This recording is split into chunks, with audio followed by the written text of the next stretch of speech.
Okay, now we'll see the fiber optic transducers. So what is fiber optic transducer? So fiber optic transducer is nothing but it is going to work on the principle of alteration of light by external variables, like it may be motion, it may be temperature, it may be pressure, it may be flow of any liquid, then it may be strain, it may be some pH value, or it may be some particle size. Okay, so it is going to identify the particle size. So whatever the or what type of particles is going to flow in the uh, uh, dielectric materials. Okay, so then let us consider one small typical optical fiber here. So you can observe this. Okay, so there are two materials, that is N1 and N2. N1 is nothing but the refractive index of the core here, then N2 is the refractive index of the material. So which material we are going to use here? Then D is the dielectric of the core here. When the light is entered into the optical fiber here, so that is going to scattered here. Okay, so whatever the direction I have shown here, so that will be the direction of the light, how it is going to scattered here. So then the fiber acts as a light conduits to conduit the light and consists of a thin strands of dielectric materials like glass, quartz and plastics here, in which some dopants may be introduced for a certain special applications. Okay, so then in above figure you can observe typical optical fiber is placed here. Okay, so then a light is propagates in the fiber is trapped by total reflection at the boundary of the core, that will be, as I said, N2 are the boundary of the core here, and the cladding material, sometimes we call it as the cladding here. So then this is possible only when the N2 is less than N1, that is refractive index of the material is less than the N1 here. Okay, so then basically there are two types of fiber optical transducers. First one is extrinsic or incoherent sensors, and one more is intrinsic or coherent sensors here. So in extrinsic sensors, so let us consider in an optical fiber sensors the emitters. Okay, so emitter is placed, and in between the uh, emitter and the detector modulator is fixed. Okay, so when emitters, which may be a light emitting on the diodes, okay, or a laser source, emits the light rays through the fiber. Okay, through the fiber, that is input fiber. So emitter emits the light on the modulator through the input fiber, then which gets modulated, whatever the inputs is fed on the modulator is going to manipulate, or which gets modulated. Okay, so due to the other signals which is to be measured here, that may be outside signals to be measured by using the modulator also. Then whatever we are getting the output from the modulator is fed to the detector here. Okay, the output of the fiber is connected to the detector, which is going to convert some optical energy into useful electrical energy. Whatever the output of modulator gives to the detector, that will be some useful electrical energy here. Okay, so then in extrinsic sensors,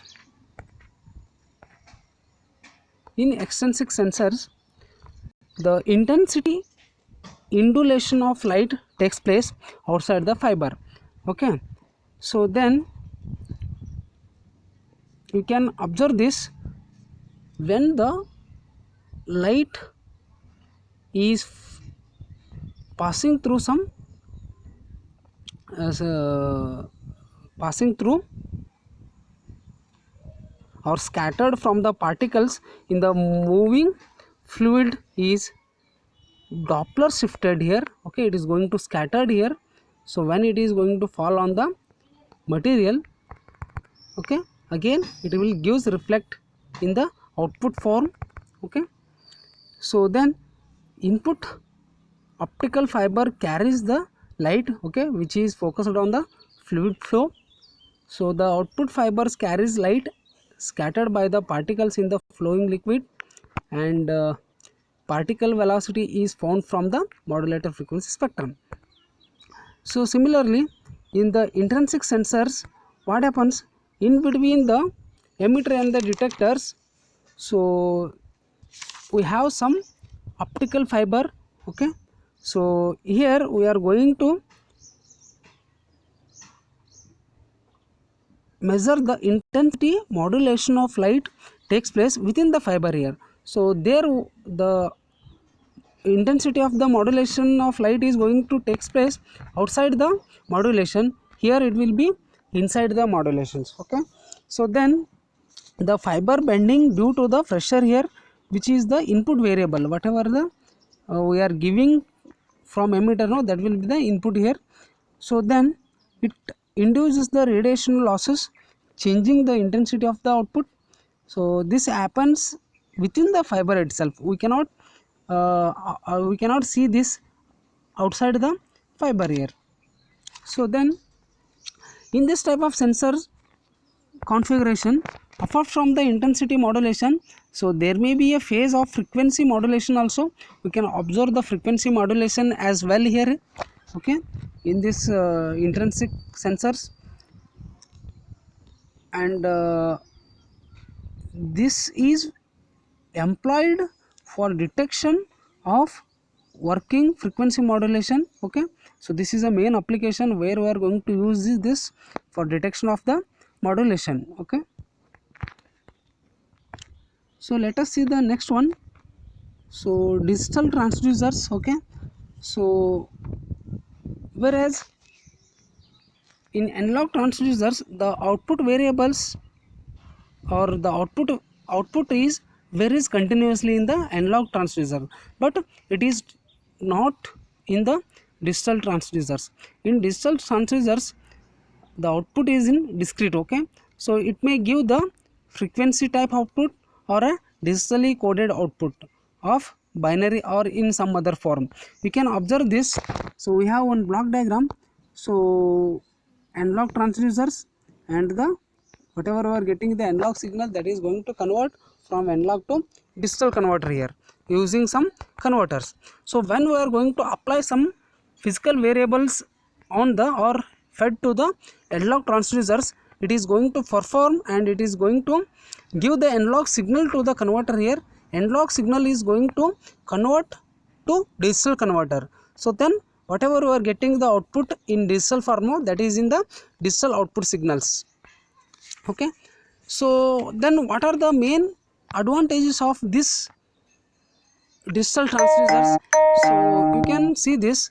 So it is possible to obtain the increased accuracy in pulse count. So in especially in the pulse count, so we cannot get accurate numbers of pulses in the analog signals, but we can easily get the exactly the same count in the digital if you use the digital transducers. Then it becomes more easy to use the digital computers. Okay, so nowadays all the systems or computers has having the digital counts here. So then there are arrogant advantages in presenting the digital data. So as you know that nowadays digital signal,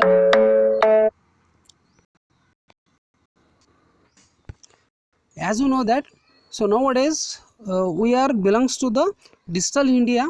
Okay, so in digital India we are using this type of transducers to sense the some innovative or smart projects here. Okay, so then it is easy to transmit the digital signals. Yes, this is the main advantage of this transducers, why we are going to use more transducers.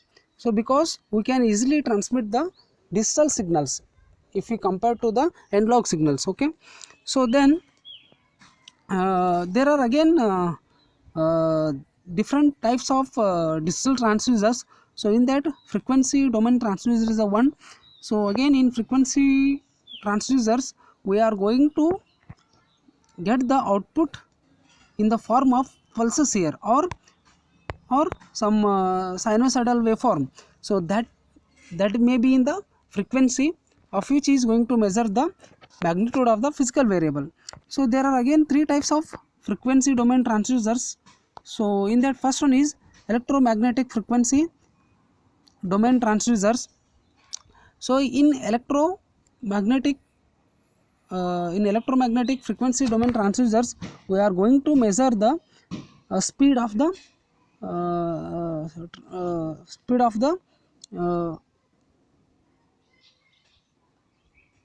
any system here. Okay, so we cannot particularly say that only it is going to apply for the motoring and all the things. Okay, we can measure any speed of the system here.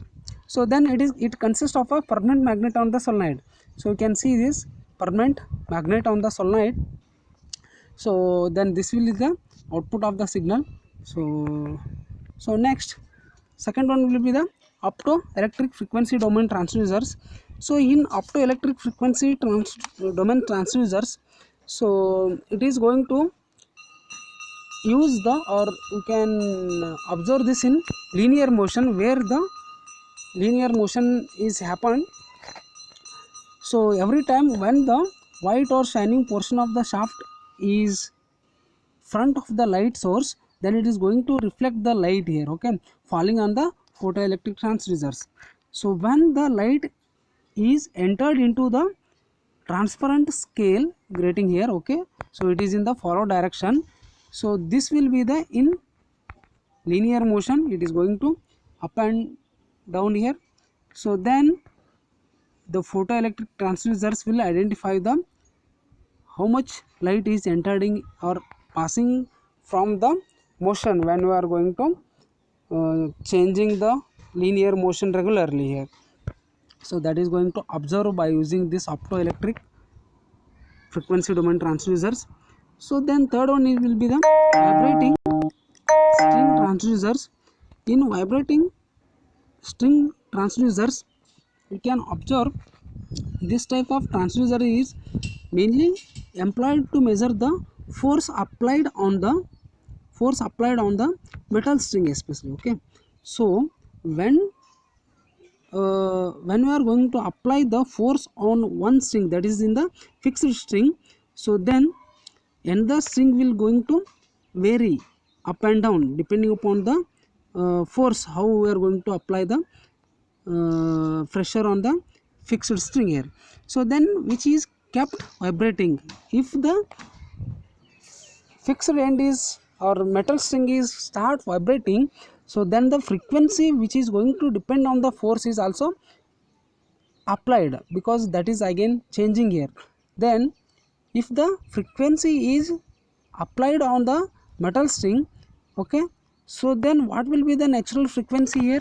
So by using this formula, that is F is equal to 1 by 2L square root of P by A into rho, where F is the natural frequency of the string, then L is the length of the string, then P will be the force applied on the metal string here, then A is the total area of the cross section of the string, then rho is the mass density of the wire material. Okay, so then by keeping or one end of the string is fixed, okay, by keeping the one end of the fixed string, other can be moved relatively up and down here. So this another string can be varied. Okay, the vibration are picked up by the electromagnetic transducers. So these are the electromagnetic vibration generators. These are going to give the vibrations for electromagnetic transducers here. The output of the transducers is amplified by the amplifier. So we have used here amplifier. So whatever we are getting the vibrations here, that is going to amplified here. Okay, so then amplified transducers or signals is fed to the electromagnetic electromagnetic, again electromagnetic vibration generators which may maintains the string vibration. Whatever the string is going to vibrate now, when we are going to apply the force on this, that is going to maintained by the electromagnetic vibration generator. Then frequency gets changed due to the change in the force applied here, okay, because this is changing naturally, no, so that's why it is going to change here. So this is about the vibrating string transducers. So thank you one and all. Next class we will discuss the some more important topics. Okay, thank you.